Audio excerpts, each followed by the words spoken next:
Hi everyone, I'm Jim Kerwin, the creator of Get America Moving, and this is the 7th and penultimate video in the series I've called the Exercise GPA.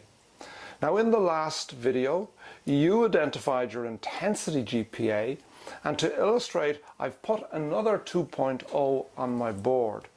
Now I chose the 2.0 again this time because most of us actually increase the intensity of our exercise as we progress. So I'm giving us the benefit of the doubt.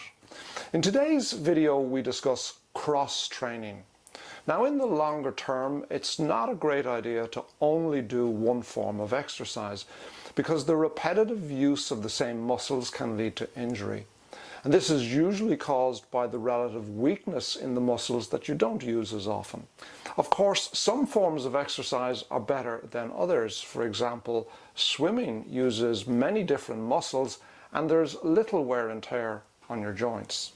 So as you make progress and you increase the amount of time you spend exercising each week, it's a good idea to do some cross-training. Now, cross-training is simply a technical term which means that you should do other forms of exercise. So instead of, say, walking or running 4 or 5 days a week, you introduce a different form of exercise in place of 1 or 2 of your walks or runs.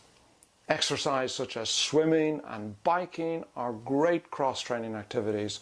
Others you should try if you get a chance are skiing, kayaking, rowing and yoga. You could even consider a triathlon, but that's another story. So let's look at your cross-training GPA.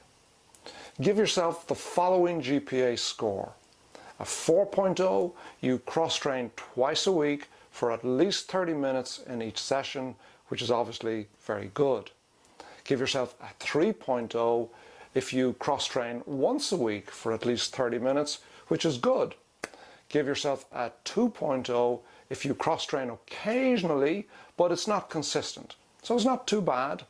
And give yourself a 1.0, you never cross-train, and that's obviously the worst score.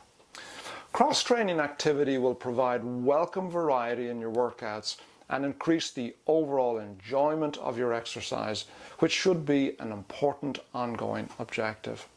It's a great way to really promote optimum fitness, as you can exercise a little bit harder because while you use the same muscles, you use them differently.